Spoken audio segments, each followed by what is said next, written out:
Oh, hello, this is Tak Chung from Walk with Tak. Welcome to my YouTube channel. If you enjoyed this video, please like, subscribe, and share.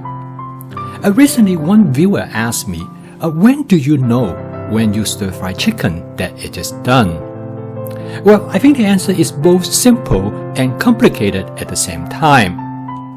The simple answer to this question is that when will the chicken be safe to eat? The main safety concern is bacterial contamination. And as a former microbiologist, I know that quite well. And the universal safe cooking temperature for meat is 165 degrees Fahrenheit. It is not only applied to chicken, but also applied to beef, pork, venison. For seafood, you can get away with a lower temperature, usually around 145 degrees Fahrenheit. Chicken is notorious for contamination of a microorganism known as Salmonella. This frequently leads to gastrointestinal infection, and sometimes we just call it food poisoning. So when you heat the chicken to the temperature of 165 degrees Fahrenheit, this microorganism will be killed.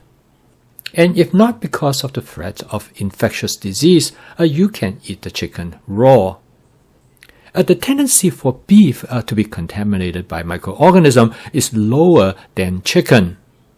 And this is quite often why people eat meat at medium rare, or sometimes even rare. This is many years ago when I was working in a restaurant which served high-quality steaks. I remember that I always give customers this disclaimer. If they want to order their steak, anything less than medium well, the restaurant will not be responsible if they get food poisoning. So when you stir fry, if you can cook the chicken up to this temperature, then the chicken is done.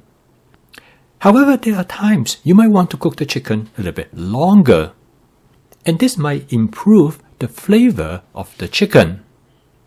The likelihood during stir fry for the chicken not to reach the safe temperature of 165 degrees is very low.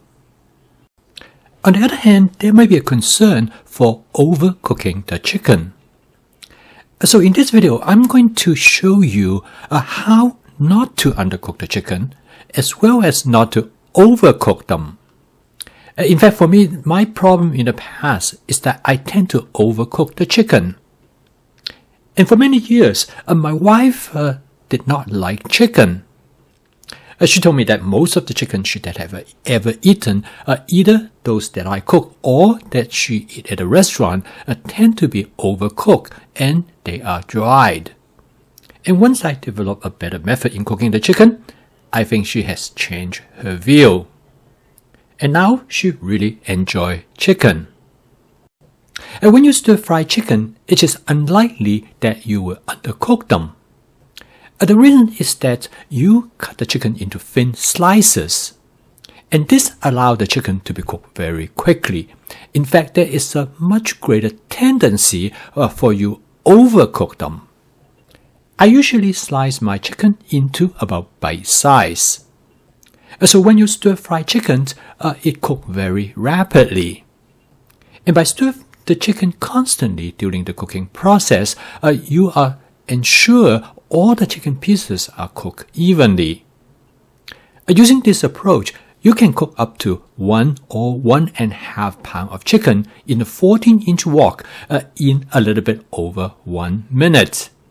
This is when you cook on an average home kitchen range. And if you cook on a powerful stove, such as those used in a commercial restaurant, you can cook the chicken in less than 30 seconds. In fact, you can watch the progression of the process. The chicken will turn from pink to white almost immediately after you put them into the wok. As you continue to stir fry the chicken, you can see the pink color gradually disappear and the whole pieces will turn white. And because the chicken is cut in such thin slices, as it turns white completely, you are almost quite certain the interior of the chicken will also be cooked and reach the temperature of 165 degrees Fahrenheit. I will then season the chicken, and this is the time when I overcook them. So then I come up with a solution to this problem.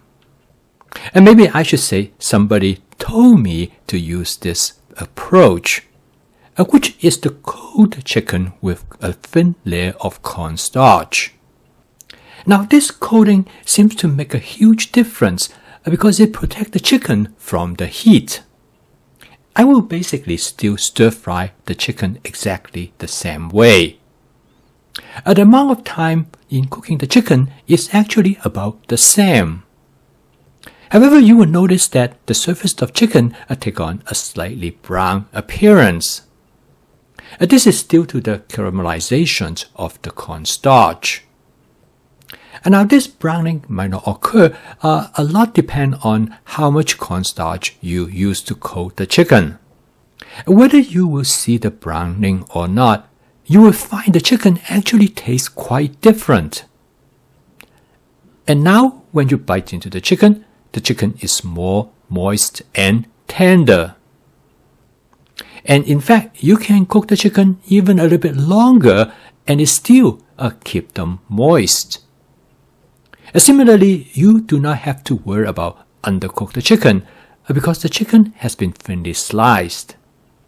Usually, if you notice the chicken start to turn white or maybe slightly brown, it's almost quite certain the inside of the chicken is also cooked.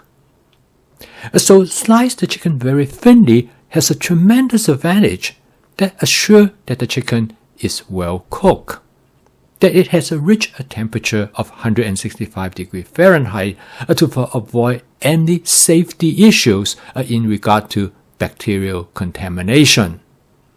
And by coating the chicken with cornstarch, you can also have confidence that the inside of the chicken will be moist and tender. So in summary, you really don't have to worry about undercooking the chicken as long as you cut them into thin slices. And by coating the chicken with thin layer of cornstarch, you will protect them from the heat so that the inside of the chicken will remain moist and tender. So I hope this video helpful to you when you stir fry chicken. I post a video each day to introduce my fast cooking system to help you to make home cooking practical, efficient, creative and fun so that you can cook every day. If you'd like to learn more about my fast cooking system, please subscribe to my YouTube channel. So keep on cooking. I will see you tomorrow.